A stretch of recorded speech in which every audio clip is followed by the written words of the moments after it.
এটা হচ্ছে মারাত্মক, পুরা 2 ঘন্টার একটা হচ্ছে বৃষ্টি হইলো। এখানে গাড়ির কোনো দোষ নাই, তাদের কোনো দোষ নাই, তারা সাইড চেয়েছে, গাড়িগুলো সাইড দেয় নাই, এই আর কি। হোক সাইডটা না, তো একটা হচ্ছে পুরা 1 ঘন্টা বৃষ্টি হইলো। 1 ঘন্টা বৃষ্টির পর এখন হচ্ছে বৃষ্টিটা থামলো, তো এখন ভার্সিটি যেতে হবে। কিন্তু অলরেডি হচ্ছে আমার ক্লাসের কিন্তু হাফ হয়ে, মানে ক্লাসে হাফ হয় না, ক্লাস শুরু হয়ে গেছে। 1:30 বাজে অলরেডি, আমার ক্লাস 1:30 থেকে শুরু। যাইতে সময় লাগবে 30 মিনিট, আর ক্লাস পাবো হয়তো বা 40 মিনিটের মতো ক্লাস পাবো আর কি। আমার ক্লাস হচ্ছে মোটামুটি 1 ঘন্টা 20 মিনিটের মতো ক্লাস, তো 30 মিনিট বাদ দিলে 50 মিনিটের মতো ক্লাস পাবো আর কি। আল্লাহ ভরসা, রাস্তার মতো করে যদি জ্যাম না পাই 30 মিনিটের মধ্যে চলে যাব। আর অন্য সময় হলে হয়তো বা আমি 20 মিনিটে 25 মিনিটে চলে যেতে পারি, বাট আজকে আসলে সম্ভব না, কারণ হচ্ছে রাস্তা হচ্ছে ভেজা।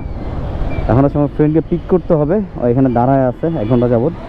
আর আমি ঠিক এটা কয়েকটা মার্কেট আগে দাঁড়াইছিলাম। আলহামদুলিল্লাহ আর আসবে না, রোদ উঠে গেছে, তো এই যে দাঁড়ায় আছে।